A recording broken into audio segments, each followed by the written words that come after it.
Elle nous raconte des histoires à peine croyables, mais pourtant vraies. Clémentine Portier-Kaltenbach. Aujourd'hui, Clémentine, on va en prison.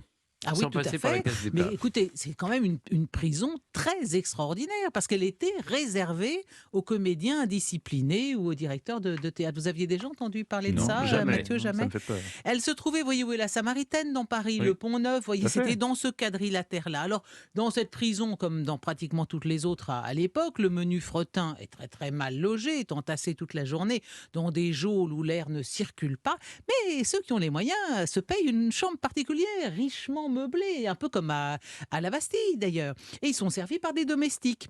Alors en 1765, la Clairon, ça vous dit quelque chose, c'était Oui. la plus grande comédienne du moment.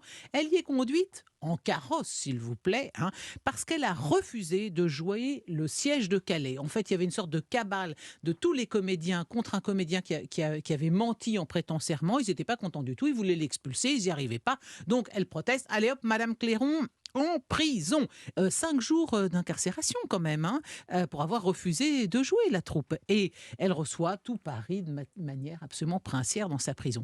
Vous vous souvenez que le jour, je vous ai parlé de Beaumarchais qui avait été envoyé à Saint-Lazare parce que il avait traité le censeur royal de punaise, il y avait reçu la bienvenue, on l'avait fouetté. Et bien là, il a été envoyé à cette prison pour les comédiens et les auteurs dramatiques de Fort-l'Évêque parce que il faisait du charme à une jeune fille, une jeune comédienne sur laquelle le duc de Chaulnes avait des vues. Alors, il l'a fait envoyer en prison pour pouvoir courtiser la jeune Pratique, fille ça. tranquillement, c'est très pratique. Alors, pour quel genre de faute les comédiens y sont-ils enfermés?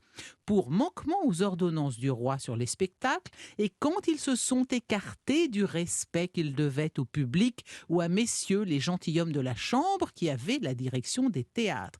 Parce que tous les acteurs à l'époque sont rattachés à la chambre du roi. Le roi ne fait que les prêter au public. Ils sont à lui. Donc s'ils sont en retard, ne savent pas bien leur texte, se présentent éméchés, ils peuvent être emprisonnés. Le public ne doit pas murmurer, ne doit pas se plaindre. Septembre 1760, Lefebvre, danseur à l'Opéra Comique, est envoyé à Fort-l'Évêque, je cite, pour avoir fait manquer une scène par sa négligence et occasionner les murmures du public. Et oui, pour si peu, on vous envoie en prison. Le comédien qui est condamné à l'incarcération à Fort-l'Évêque, il n'y est pas conduit par un agent de police. Il s'y rend tout seul, l'épée au côté, car les comédiens attachés à la chambre du roi ont la permission de porter l'épée. C'est dire en quelle considération le grand siècle les porte. Et c'est même ce paradoxe. C'est qu'à la fois, on peut vous envoyer en prison parce que vous ne savez pas bien votre texte ou vous arrivez sous, mais en même temps, vous y allez de votre propre chef et l'épée au côté. Autre exemple, le 4 août 1723, à la Comédie Française, Moligny, comédien du roi, jette une carafe d'orgeat sur le nez de son voisin de loge et le menace de lui donner des coups de canne. Il va passer 5 jours à Fort-l'Évêque, querelleur, insolent, séditieux. Il y séjourne très régulièrement, mais comme c'est un très bon comédien, on ne peut pas s'en passer. Florent et Feuillade, deux comédiens qui s'attardent au cabaret avec des copains, le genre de choses que vous pourriez faire ici. Vous arriveriez en retard au studio. Ils sont envoyés à Fort-l'Évêque, mais comme ils tiennent les rôles principaux, ils sortent tous les soirs pour aller jouer. Vous voyez, c'est comme si on vous dit, écoutez, là, c'est un coup de trop, on vous enferme dans la journée, mais le soir, on a besoin de vous, vous sortez, vous venez jouer. Le danseur anglais Houghton refuse de danser à l'Opéra Comique malgré ses engagements. 2 jours de prison. Laplace, acteur à l'Opéra Comique, paraît sur la scène dans une tenue indécente. 2 jours de prison pour lui aussi. Un autre danseur qui était parti à Londres vient recruter des comédiens à Paris pour les théâtres anglais. Alors là, c'est très grave. On ne vient pas recruter sur les plates-bandes du roi.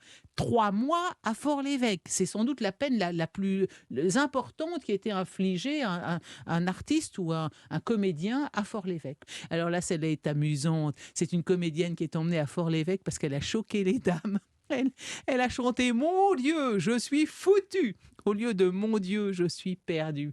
En prison. Ça donne à Ça plaisantait réfléchir. pas quand même. Hein. Et puis, il y en a même un, l'acteur Pantalon, qui était assez connu. Bah Il oui, avait quand même, vous voyez, Pantalon, vous connaissez. Il avait une fille Il absolument... était assez décousu, on dit.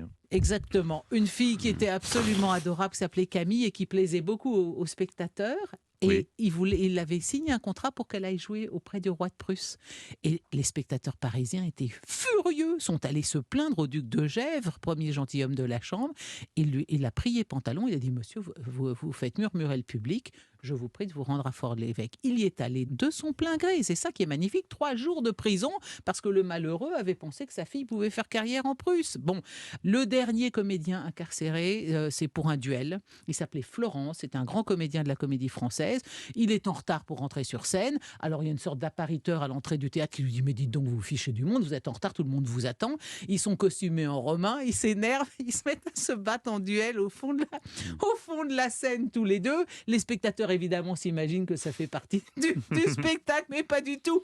Ils commencent à se taper dessus, on est obligé de les séparer. Et Florence, aussi grand comédien qu'il soit, va être envoyé à Fort-l'Évêque pendant 10 jours. Voyez-vous, c'est ça qui est beau dans cette histoire, c'est que finalement, on les envoyait un peu comme on voulait, mais ils avaient un tel talent. Et à l'époque, on ne pouvait absolument pas se passer d'eux. C'est comme ça que les comédiens, les artistes vont se défendre contre les rigueurs du pouvoir. Et donc, la plus longue captivité d'un artiste n'a pas duré plus d'1 mois à Fort-l'Évêque. Et juste un dernier mot, Clémentine, elle a été détruite quand, cette En prison? 1782. Avant Ouais. la Révolution, bien Avant la avant. Révolution, Ouais. elle n'existait déjà plus. Ouais, ouais. Oui. Oh, elle était insalubre, elle était quand même pas. Vous voyez, il y avait Ouais. quelques étages à peu près nobles et un peu haut sous plafond, mais ça brinque-ballait de partout. Très bien. Donc elle a été détruite. Et heureusement qu'elle a été Heureusement détruite. pour vous. Heureusement hein, pour, messieurs. pour vous surtout, Et pour vous car aussi, parce vous que auriez fini là-bas. Un mauvais quiz Probablement à ou un l'issue du texte mal quiz. su, hop. Et moi aussi, Quick. comme je trafique le quiz, on aurait été tous les trois embarqués à Fort-l'Évêque. À tout de Oh suite. bah Stéphane nous aurait régalé. À tout de suite pour le quiz.